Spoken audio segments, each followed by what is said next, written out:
So they provided champagne, which I'm delighted, because a toast to all of you. You guys have built something for the ages. I'm quite intimidated to be standing here talking to you at all, and to the people in New York who we can't see or wherever, because I have no business telling you anything. But I can give you a warning. This is a key moment in the life cycle of the company, right? That as the stakes keep getting higher and higher, and the opportunities keep getting bigger and bigger, and the number of smart people keeps increasing, so does the competition, so do the stakes, so does the opportunity to pay a $200 fine. And what I want to do today is really place a stake in the ground about a key conceptual underpinning that I want to sell you on, and then try to outline why I think Google has succeeded to date and how repeating that could really help you moving forward. I spent the weekend in Las Vegas, and I want to tell you, I spent a half an hour on a line with nothing to do but watching this 52-year-old woman play an obscure form of poker. And she was winning. And what I noticed as I watched her was that her right leg was over her left leg. And every once in a while, her left leg would go over her right leg, but then she'd get really nervous and put her right leg back over her left leg. And she kept trying to get better and better at keeping her right leg over her left leg, because you could tell that she had decided that right leg over left leg was lucky, left leg over right leg didn't work. And that what superstition is ascribing incorrect behavior to certain outcomes. And she had totally bought into the fact that placement of her right leg was essential. Here's a picture of Gordon Bell. He's wearing a baseball cap-mounted camera. He works at Microsoft now, but some of you, if the engineers in the room, may know that he's one of the people who invented the mini computer. And he sent me an email the other day because he's working on something interesting, and the name rang a bell, and I looked him up. And if you look at what digital was doing when digital was doing it, nobody had better technology than they did. And the question is, how many of you have a digital computer on your desks? Not very many.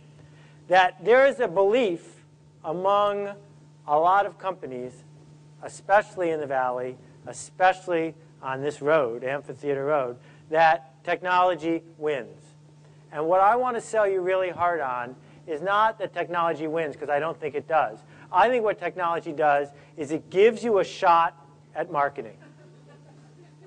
And if you don't buy into that, then I believe the company, sooner rather than later, is going to smash into a wall. This is Powerade in a fountain, and right next to it is Minute Maid. And if you look closely on the Minute Maid dispenser, you see it says contains 0% juice. Now the thing is, Minute Maid's got no juice. You guys have juice. Lots and lots of juice. The challenge isn't, do you have enough juice? Because you do. The challenge is, what are you going to do with it? How are you going to market it? Because if you market the juice properly, you won't end up like Digital or the long, long list of companies that include Sun Microsystems that said, technology is going to solve every problem. The marketing will take care of itself. I believe that the underpinnings and what made Google work were some brilliant, maybe not intentional, but brilliant marketing decisions. And those decisions have allowed you the freedom to do some really cool technology. And the question I want to ask you is, how are you going to put it together? April 1999, this was Yahoo's homepage. A quick count would show you about 175 links. That same day, this was Google's homepage. Studies have been done to show that if you show the average person the results of a Yahoo search in those days and a Google search in those days, formatted identically, they couldn't tell which one came from who. But it was obvious when you looked at the page where you were. What happened was geeks and nerds and early adopters and people like me, the ones who are always getting bugged by their friends on how to use the internet, like what's that E thing with the planet circling around it mean? We sent our friends to Google because we knew they weren't going to come back and bother us later. Because if you send someone to Google, they knew what to do. If you sent them to Yahoo, they had no clue. So we stopped sending our friends to Yahoo, and we started sending them to Google. That was a really brilliant thing that you did and continue to do. When I was at Yahoo, they built an amazing auction engine, an auction engine that was better by every measure, features, reliability, speed, user interface, than eBay. When was the last time you bought or sold something on Yahoo Auctions? Never. Because eBay had something going for it that Yahoo couldn't get, and it had absolutely nothing to do with technology. I'm talking about billion-dollar decisions here that have nothing to do with really well-executed Ajax. So the two giant marketing wins that I want to outline, you know what they are, but I want to describe them because they're at the heart of what I've been writing about for 7 or 8 years, is this. The first one is, look at the chart. It's only 2 years. That growth is spectacular. That is organic growth, no Super Bowl commercials, no TV commercials, no billboards outside of the valley. Where did it come from? It came from the fact that people told their friends. That is what made you grow. Not the technology, but the fact that people chose, probably because of the technology in part, to tell their friends. Number 2, this is a slide I use in almost every single presentation I do, where I really have to whap people upside the head because they believe in their brand too much. And the caption on the slide is, no one cares about you. No one wakes up in the morning wondering about you. No one cares about your stock options or your growth or anything else. But I had to amend it for this company. First time ever, he cares about Google. I have a Google shirt that one of your engineers sent me, and I wore it to the Union Square Market in New York City last year. And I'm walking through the market, and the woman selling peaches turns to me, and she says, "Do you work at Google? Google is my friend. Google is my life." And it's still true, even in the Jaded Valley. If you tell people you work at Google, you're guaranteed to have an intelligent conversation with them. They want to ask you all these questions. They want to touch the hem of your coat. People care about Google. That what happened is you made an audacious promise to people. You changed the way they interacted all day long when they're supposed to be working, all day long when they're surfing. You changed their act, and that interaction made them care about your brand. And that means you have a platform to do some spectacular things.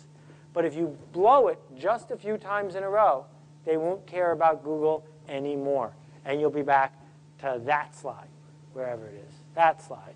I'm hoping that we can stay on that one. So what's number 2? Number 1 was organic growth, word of mouth, people caring about a brand that's like the Wizard of Oz, a brand that means an enormous amount. Number 2, espresso machines. Do a search on espresso machines, 845,000 matches. But there, on the side, in blue, the engine of revenue.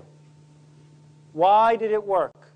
It worked for 2 really important reasons. Reason number 1 is it delivers anticipated, personal, and relevant messages to the people who want to get them when they want to get them.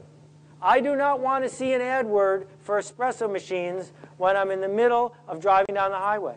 I don't want to see it when I'm watching the Super Bowl. But if I just type in espresso machine, I want to see an AdWord for it. It's about me. It's about what I'm interested in right now. And it's delivered in a format that I want to get it. And as you try to exploit other ways to deliver revenue, what's at the heart of that is, are you delivering it in the right place at the right time in a way that people want to get?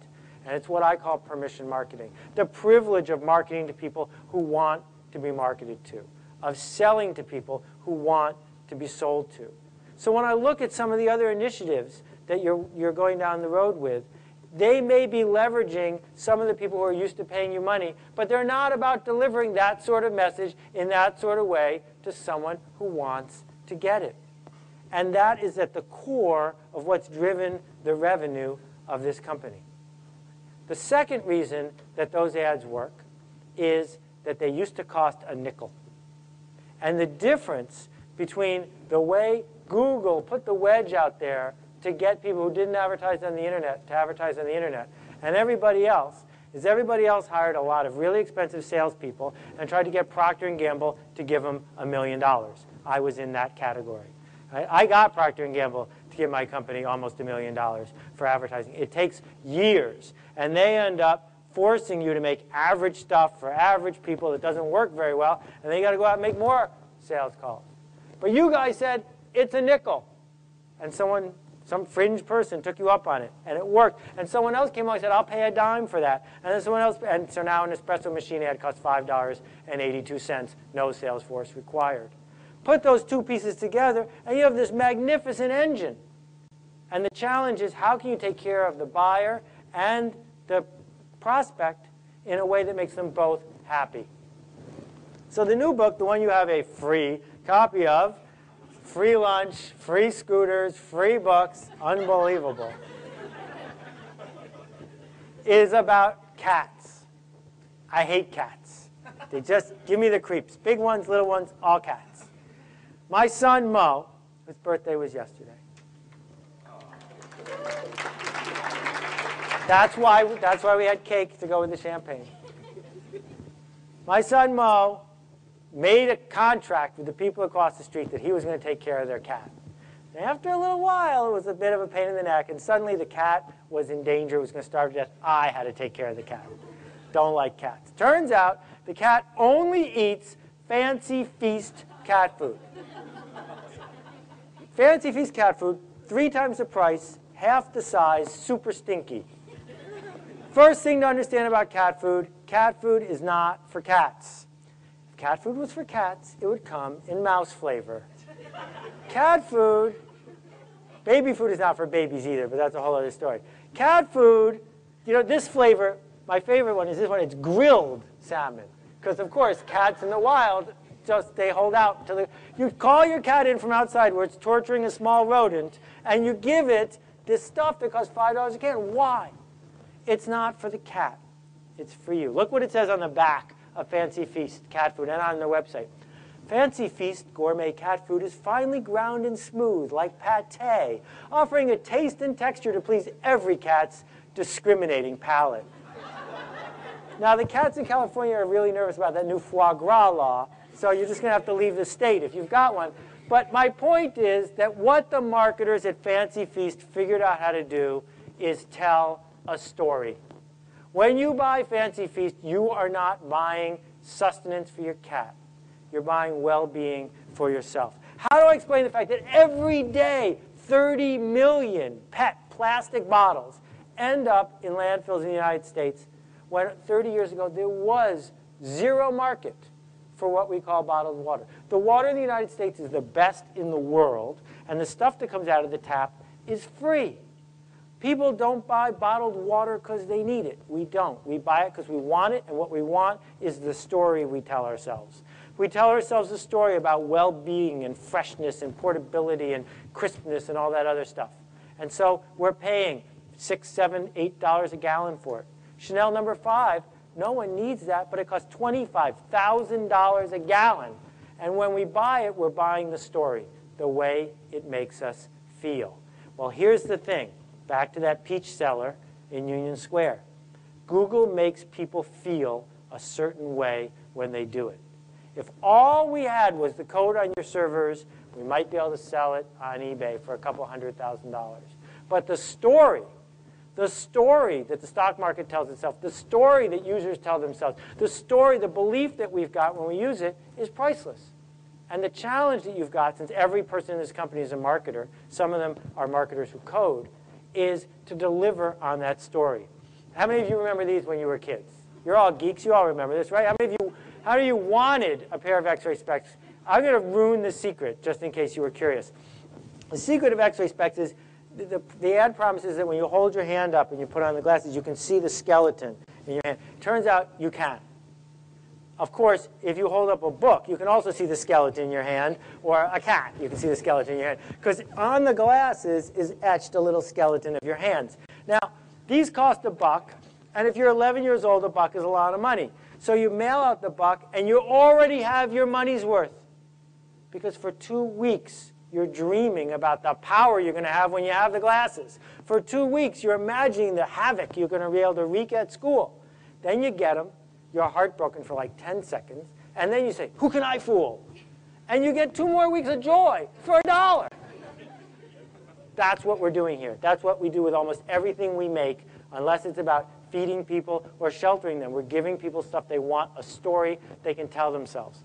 What marketers do for a living, traditionally, is they have a funnel. They dump stuff in the top of the funnel, people. Most of them fall out, but every once in a while someone comes out to the bottom and it's pay dirt. And the reason AdWords works so well is that you've got a really efficient funnel. You're able to sell people who are already halfway down the funnel, 2/3 of the way down the funnel.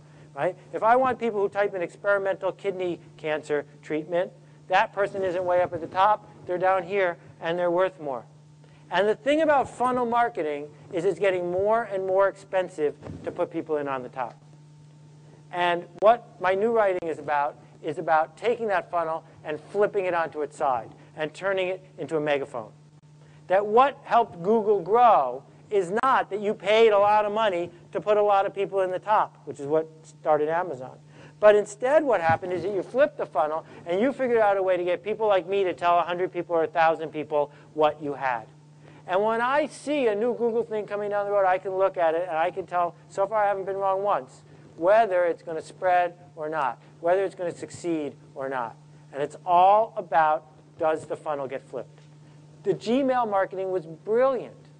Right? The limited number of people going in, people being able to trade entry things, selling them on eBay for lots of money. What was it? That wasn't Google talking about Gmail. It was other people talking about Gmail. So this is a picture I show a lot. This is a product right there, a pain reliever. Brand manager spent $100 million last year trying to interrupt me. $100 million on coupons and shelving allowances and TV ads and magazine ads and spiffs, so that when I went to the deli, I would buy her product, because it's 4% better. And if I could just buy her product, she figures I'm with it for life. And the problem is, I don't have a pain reliever problem. I solved my pain reliever problem 20 years ago. I buy the stuff in the yellow box. So why should I switch? She's invisible. She doesn't exist. And what I say to most organizations is, whatever you're marketing, whatever you're selling, you're the blue box. You're busy talking to people about a product that they're not interested in. Again, I apologize, it's fuzzy. I had a bad cold when I took it. But the point of the slide is you have to decide when a new product comes along, when a new opportunity comes along, is it a blue box? I don't have an auction problem. And solving my auction problem is going to make it really hard for me to pay attention. I'm not going to pay attention to you because it's not on my list of things I'm really worried about. Craigslist didn't come along and say, we're going to solve your eBay auction problem. They solved a totally different problem that people were happy to hear about. So as you go down the list, the question as you offer these things is, are we offering a blue box? So where do you go from here? Well, it starts in France. My wife, who some of you have met, has transportation narcolepsy. She falls asleep in any moving vehicle unless there's a really good movie on the plane. And the four of us planned a long trip to France. And we missed a flight, we missed a connection, 17 hours, 16 and a half hours. My kids have been making a ruckus, and my wife has been asleep. And we're almost there. We're driving through this pasture. The sun is shining. The sky is blue. And I notice it's quiet in the back seat. My kids aren't making any noise at all. I look in the rearview mirror, figuring they're still asleep, or they are asleep. They're not asleep. They're looking out the window, transfixed, staring at this perfect specimen of a cow for about 5 seconds. And then they went back to making a ruckus, because cows are boring. If you've seen one cow, you've seen 5 cows. 5 cows, you've seen 100 cows. All cows are the same. But what if it had been a purple cow? What if out the window there had been a real honest-to-goodness purple cow? I would have pulled over. My wife would have woken up. She would have taken some digital pictures. I would have called people at home, told them I was looking at a purple cow. My kids would have jumped out of the car, run across the street, hopped over the fence, and rubbed the cow to make sure it was really and truly purple, so they could tell their friends that they had touched a purple cow. Because a purple cow is remarkable. And what I wrote about in that book, Purple Cow, is what remarkable means. And it doesn't mean beautiful or ideal or perfect. It only means one thing: worth making a remark about. And the challenge is, if you're going to bother doing something, is it worth talking about? And the amazing thing about the thousands of you here is you keep doing it. You keep making stuff worth talking about. I'll show you a couple examples. Hummer and the Mini. The Mini, small enough to put in the trunk of the Hummer. But they had a lot in common. For 4 years, they sold it full retail. For 4 years, they made a profit. For 4 years, they had a waiting list because they were on the edges. General Motors loses money on every mid-sized car they sell. Because if you want to buy a mid-sized car, just buy a Toyota or a Honda, the cheapest one. It's at the edges that people wait in line. It's at the edges that people will notice you. And as this company gets bigger, there's going to be more and more pressure to be safe, to be in the middle. So you just show them this one slide. This is how much money to scale BMW spends marketing each car sold in the United States. And that's how much money Lincoln Mercury spends. Because Lincoln Mercury makes average cars for average people and spends the money hyping them. And BMW has a marketing department called engineering. And they keep making stuff that people choose to talk about. This is the Hummer SUT concept car. The cool thing about this is the tires are designed by Nike. Big orange stripe on them. Now you could say, Nike tires are not going to get me from here to San Francisco any better. And I would say, neither is a Hummer. That no one buys a Hummer to get to San Francisco. They buy it to tell a story, to talk to their friends, to tell themselves the story, to have a message. It's the free prize, the bonus, the extra, the thing we're really paying for. Tiffany's gives the jewelry away for free. The box is what they charge for. Because if you give somebody jewelry from Tiffany's, all they talk about is the box. That's what you're paying for, that you care enough to pay 5 times more than you should have. And that model, that story, there's nothing wrong with it. Tiffany's doesn't pretend. They say, if you pay this much, you get the blue box. And that's why you can do this experiment. You'll see, put a Google logo on somebody else's service and test them and see if they like it or not. And they're much more likely to like it because they tell themselves a story when they see it's from you, at least for now, if you keep it up. So we entered this era of emotional marketing. If you want me to talk about something, you better deep down love it, or else why should I? And it's going to become very easy as the pressure goes on to put out something that's good enough. And if it's just good enough, I'm going to notice, and I won't tell anybody. So you're in the fashion business, just like Giorgio Armani, just like Tommy Hilfiger. You change things a little, just enough to make them worth talking about. Does the average consumer really need 2.7 gigs of storage on their email account? Probably not. But it adds to the story. It's the fashion. It was something worth talking about. So, a couple examples from the non-online world. If you decided to enter the sock business, you could say, what do socks do? And the answer would be, they give it an odor and they keep you from having blisters. And you can go to China and you get these socks made for 12 cents. You could sell them to Walmart for 20 cents. That would be the end of that. Or you could do what this little company in Westchester called Little Mismatch did. They make 133 styles of socks aimed at 11-year-old girls, and you can't buy a pair. They only sell them in odd numbers. The 11-year-old girl goes to school and says to the other 11-year-old girl, want to see my socks? Want to see my socks? What a great marketing strategy, because that 11-year-old girl goes to the next 11-year-old girl, and she says, I got to get some of these things. And the next thing you know, everybody in school is wearing socks that don't match. We didn't need more socks, but we wanted them. We wanted the story that goes with it. This, on the other hand, is a picture, a bad one, of chocolate-covered pickles.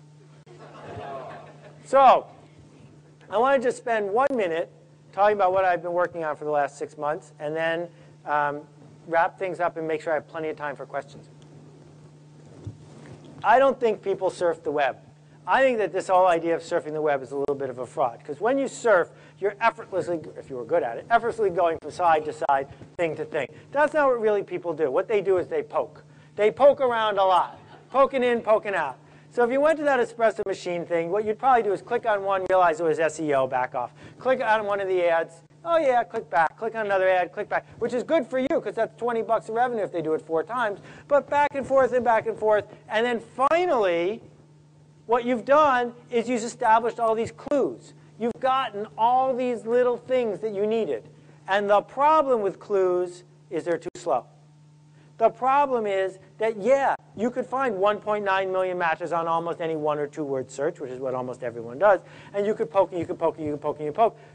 And then you're either going to give up or finally you're going to have meaning. If you sat down in the cockpit of the Concorde and someone said, held a gun to your head and said, launch this plane in the next 10 minutes, it wouldn't be easy.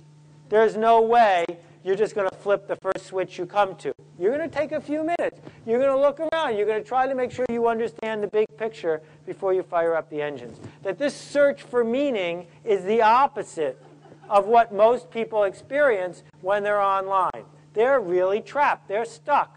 You can't get someone to be a happy surfer until there's a sense of meaning, until they get this big picture. And I think the next frontier is, and the project I'm working on is called Squidoo, if you want to check it out. But the idea is, how do you put in one place enough clues that in 1 second I get the big picture? I have enough meaning to actually go and take action.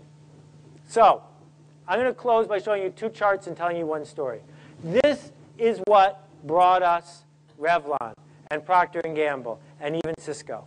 Step number 1, buy ads. Hire a sales force to interrupt people. Buy Super Bowl ads, TV ads, magazine ads, newspaper ads, radio ads, spiffs, all those things. Interrupt lots of people. If you have money, you can interrupt people. Once you do that, you're going to get more distribution. This is what happened to Revlon in 1946. That distribution is going to help you sell more stuff. And then, if it was 20 years ago and you were really smart, you'd take all the money you made and interrupt more people. And around and around and around it goes. And any of you who have been on a sales call or taken an incoming from someone in the outside world understands that this is still the way most people think. Anyone asks about CPM, this is what they're thinking. Anyone whose website is the same for all the keywords they buy, this is what they're thinking. This mindset is why Web 1.0 didn't work. Because everybody was busy doing this until the price of banners went down to a penny. The alternative is what I call the fashion permission complex. Step number 1, make something worth talking about. If you can't do that, start over. Step number 2, tell it to people who want to hear from you. And step number 3, they do what other people used to think of as marketing. They're the ones who spread the word. They're the ones who interrupt their friends. And then the hardest part, and this is where Google Toolbar comes in, is get permission from these people to tell them about your next fashion. So as your asset base grows, think about the iPod, think about 60,000 people tuning in to a webcast of Steve Jobs' keynote speech. As this asset grows, think about 60 million Amazon customers who get email and read it.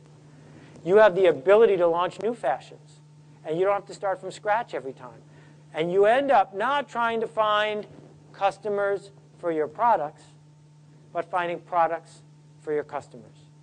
So where all this leads is to the Hallmark card and gift stores. There's 1,000 Hallmark card and gift stores all around the country. This story is true. If it wasn't true, I would make it up, but it's true. 1,000 card and gift stores around the country.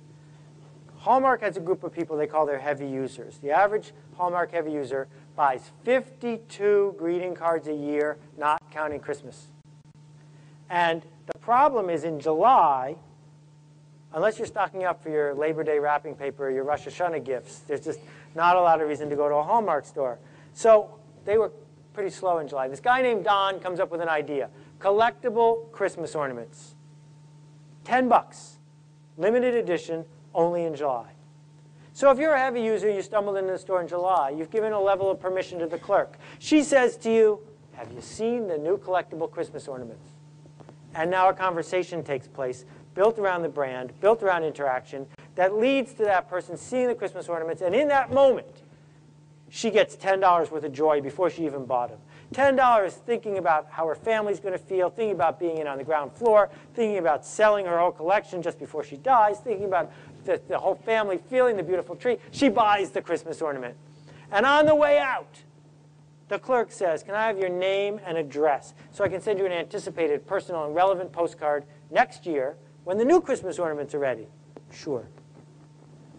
And then she takes the Christmas ornament home and puts it in the attic because it's July. And it stays in the attic until December. Then they put up a tree. And they take the Christmas ornaments down, and they decorate it, and people come over.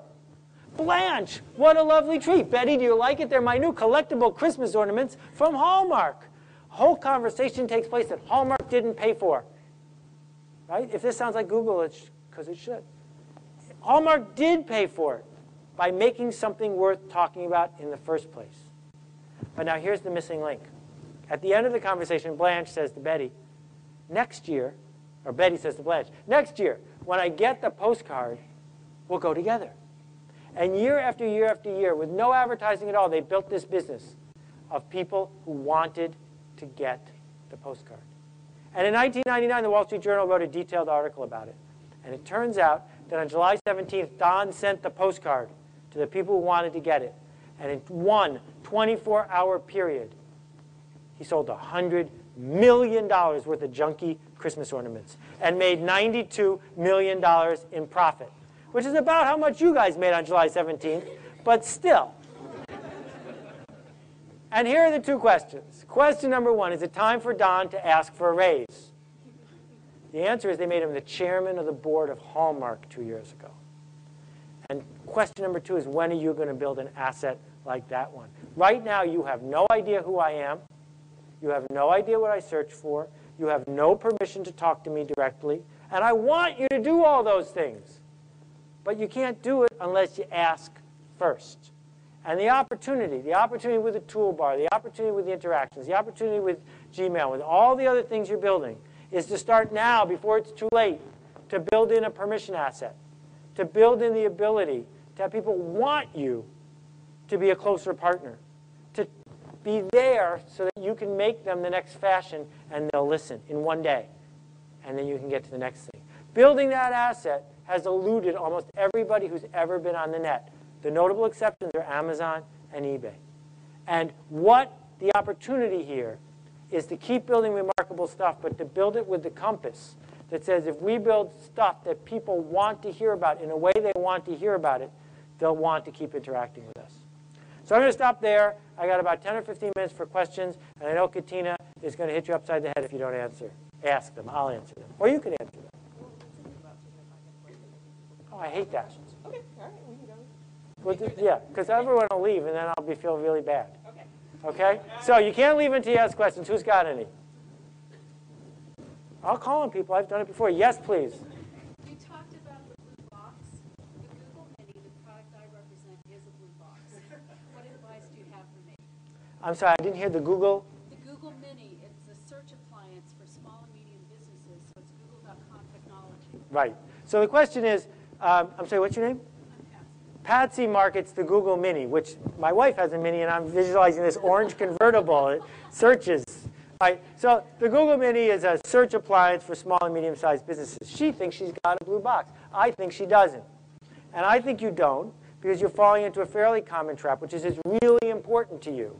And you know how great it is. And you know that if everyone understood how great it is, they'd all line up to buy it.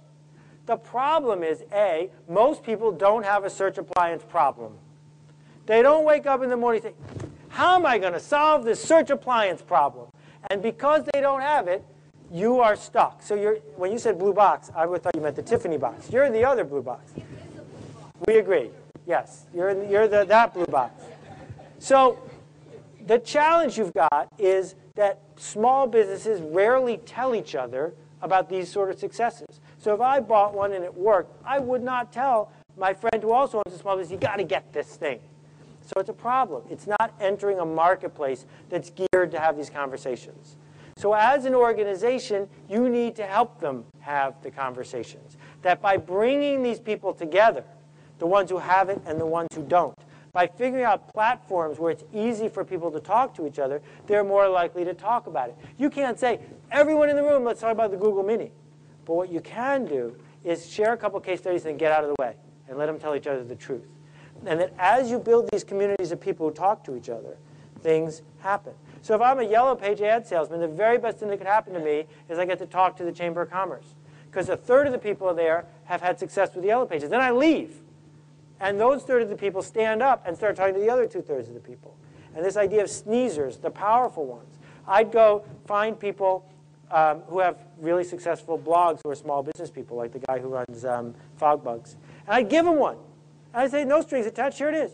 And if he starts liking it and he writes about it, now you're flipping the funnel. You're giving him a megaphone where he can talk to other people about how it has helped him. And so that's why blogs are really a powerful tool in making this work. So again, it's thinking about not that you deserve the conversation, regardless of how good it is, but how can you cause conversations to take place? Does that make any sense? Yes, sir. I'm just wondering when remarkable, becomes too remarkable. I think that's something where Google is, in newspapers every single day. You start to see, the kind of plot changing, so it's not such about love, but it's about things are doing wrong. Yes. I'm wondering how you manage that. So that's a great question. We have to distinguish between brand conversation and product conversation. The brand conversation of Google has a lot of ennui starting to happen because we've heard it before. We don't want to hear how much the stock is worth, and we don't want to see those two pictures of guys anymore, even when there are three of them. We just don't want to see that anymore, And that happens to every single brand there's ever been. It's going to happen here. That's different than the product conversation. So, Ferraris have been around a really long time.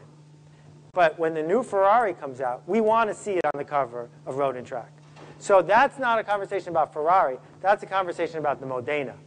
And the challenge that you guys have is, yes, Gmail 1.93 is a little better than 1.9, but we're not going to talk about that. What we are going to talk about is how cool Google Earth is, for a little while anyway, until we realize it's, for most people, I can't spend my whole life on it the way I can Gmail. And the challenge you've got is how do you keep creating new fashions, Giorgio Armani style, 4 times a year, on a schedule that works for people, that keeps expanding the conversation. And at the core of it, and I've been talking to my friends at Mozilla about this, is the best ones are ones that work better when your friends use them too. So the reason eBay grew is because eBay sellers told lots of prospective buyers, go check out my auction. So there are certain things you guys are launching that work better, like video, if lots and lots of people use them. So it's easy to talk about those because there's selfish motivation. But there are other things you're launching that don't. And those aren't going to get talked about nearly as much. And so you need a blend. You need to have utility in there, like the Google Mini. There's nothing wrong with that. But if you want to grow, the real growth is going to come from things that work better when my friends get them too, and I will selfishly tell my friends to go do it. Yes, please. Yeah?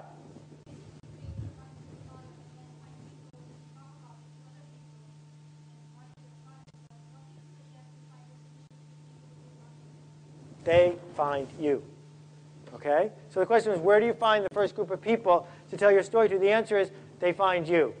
That there is a group, if your product is really going to be remarkable to them, they're out searching. They've got that otaku. They're always looking for the next ramen noodle shop that's better than any other ramen noodle shop there ever was.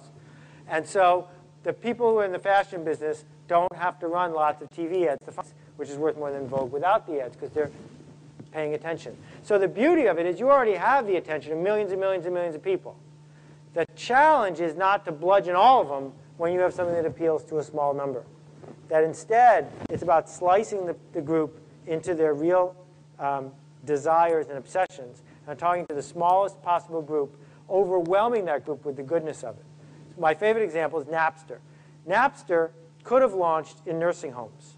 The problem is that nursing homes don't have high-speed net access, and they're not that interested in new music.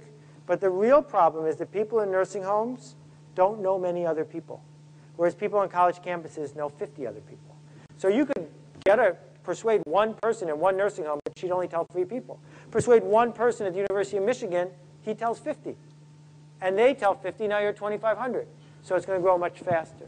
So Napster only needed to persuade 50 people before it got to 5 million, all by itself. And that's the best kind of idea viruses. The ones where you just need a tiny group of people who are already interested. You don't have to twist their arm. Yes, sir. So one thing that's really popular right now and for certain kinds of products like video games and electronic gadgets is, to hire people to go into forums and do like buzz marketing for you, right? And kind of infiltrate the secret society and kind of tell people how great your product is. How does that play into the permission model? And is that like a genuine way? Because there's a certain element of like not genuineness to it. When people find out, they feel kind of cheated. Well, I think there's a certain element of scum, fraud, deception, lying, deceit. And I think you always get caught. And Sony got totally hammered with the graffiti campaign they did. And there's not a lot of patience in communities for being used. So there are always people who are willing to come and pour pesticide into the pond, and the rest of us have to suffer. But the people who are in it for the long haul don't succeed by doing that. You can't. Because the beauty of the net is it's 360. And people can look behind and at the side. And what I say in All Marketers Are Liars is the worst thing you can do is be a fraud. That the reason Ford Motor Company laid off 25,000 people is that for 7 years they defrauded people about SUVs. For 7 years they told us that SUVs were reliable and efficient and safe, when in fact they lead to wars and people dying in traffic accidents. And if they had told us a true story, they'd still be around. But instead, people all of a sudden one day realized what was going on, and you look at Ford Explorer sales, they went like this at the same time that car stuff went like this. Because people find out the truth. And once they find out the truth, they never forgive you. And if you don't believe me, ask someone who works for a tobacco company. Thank you for bringing that up. Yes, sir. So do you think we would be better off launching 1,000 remarkable ideas, but each worked so-so because we don't have the resources to work them thoroughly, or focusing on 10 remarkable ideas and executing them perfectly, giving them all the attention they deserve, but then we can only do 10 instead of 1,000? Well, see, I think the mythical man month comes up here. 9 women working in perfect harmony can't have a baby in a month. And so I'm not sure that it's a fair trade of 10 perfect ones versus 1,000 half-assed ones. I think instead what works is saying strategically, where are the places where we're most likely to be able to have the right combination of sneezers and permission and people who are obsessed with a product that wants to spread, versus how do we do all the things that pop into people's heads that can be done? And so, when we look at fashions that succeed, the Numa Numa song, all the way up to, a car design that was done by one guy in one night, it doesn't usually have a lot to do with the last 500 people who perfected it. It usually has a lot to do instead with it being in the right place at the right time with the right story. And so I don't think it has anything to do with how many you launch. I think you just have to take a deep breath and spend an hour to say, what's our story, and should we cancel this right now before it's too late? Because there's a lot of things that come out because you can do them, not necessarily from here, but in the world, because you can do them, when if instead you said, there's no story here, we're only doing it because we can, you're much better off not. That's sort of where I'm coming out. Thank you, Alex. Yes, sir. I was wondering if you had an opinion on what we've done wrong with Google Maps. It was really amazing when it came out 2 years ago or something, and it's like spread among all nerddom, but like my sister visited me over the weekend and they had MapQuest maps, and I just dagger through my heart. And now Yahoo has scrollable maps, Microsoft has scrollable maps, and we've got this cool thing, but it seems like nobody really knows about it. Okay, so I do have an opinion. I have an opinion on everything, and I don't know what I'm talking about. Those are just 2 caveats. Problem number 1 is when you launch Google Maps, for most people who need to get to their hotel, they didn't have a map problem. Digerati had an Ajax map problem. There wasn't one. But I didn't have a directions map problem. And the amazing thing about Google Maps, when you first looked at it after you realized how cool it was really hard to print and really hard to get the driving directions so I could take them with me when I went. So it was really cool and fun to do and to look at my backyard with the satellite. And so the Digerati, the Boing Boing people, we all went crazy. And it made it to the Times yesterday with The Sopranos. Really cool gimmick. And it's worth talking about, but not aggressively, because I'm not solving anyone's problem. It's an entertainment vehicle. And so the challenge there is, if it's going to grow because lots of people put in their SIG, here's how to get to my office. They put in their Squidoo Lens, here's my Google map, ready to go. They put it on their company website, follow us by Google Maps. And that's blocking and tackling, because real radio doesn't feel broken. It is broken, but it doesn't feel broken. And if it doesn't feel broken, you're not going to dig deep. So what did they do that was brilliant? They broke radio by taking Howard off. And when you take Howard off radio to millions of people, radio is now broken. So they got to go figure out how to fix it. And the problem is maps weren't broken. You can't break them. And so it's really hard to figure out how you can monetize and grow that in the face of competition that can copy you. And sometimes you have to say, we can't win that one. It's going to be a tie. Well, also Yahoo advertises. And there are TV ads for Yahoo. there are TV ads for Yahoo. They don't pay for themselves, but they exist. And so if you want to measure traffic, they're always going to win if they're willing to lose money on getting the traffic. You could also get more traffic if you use your homepage and put a big Maps button there. But it would cost you a lot. It's not worth it. So again, back to my challenge. If I'm looking at Google 10 years from now, Google wins because 50 million or 500 million people all around the world have said, watch me search, watch my life, make it better. And if that was happening, then all of a sudden you know that I'm staying at the Artisan Hotel in Las Vegas. I don't have to go to Google Maps and type it in. It just shows up in my RSS feed, ready to go, directions from the airport to my hotel. That's what I want, not Ajax. Thank you. I got time for you, and I think I'll stop. All right. Thanks. Related question is, with these products that have network effects, there's an advantage for the first mover. If we launch them early, we get a lot of users, right? Are we better off launching them early and then maybe adding the remarkable later, so we get users, and at some point we get the resources to put in the BAM? Or do we wait to launch these products until we have something that's amazing, at the risk of the competition launching something else before we do, and being eBay? So here's my answer. On the West Side Highway at 54th Street in New York, there's a really funny billboard. How many of you have seen it? Exactly. It's invisible to you. It doesn't exist. And the same thing is true for most people and Delicious. The same thing true is for most people and lots of things. eBay wasn't the first auction site. eBay was the first auction site that figured out how to get its story straight and delivered on its promise in a way that was easy to scale. And so you don't have to invent the next thing that has network effects. What you have to do is tell the story to the right people on the right day in the right way so that they can quickly go and use it. And that's different. Does that make sense? So I think it's a mistake to launch something fast to be first if it's not good. I think it's got to be good. It's got to scale, because your brand can't afford for you guys to launch stuff that's not good. But what you can do is take a look and say, wait a second. In just a few weeks, that thing is happening. How fast can we use that and put it out better, good enough, worth our brand?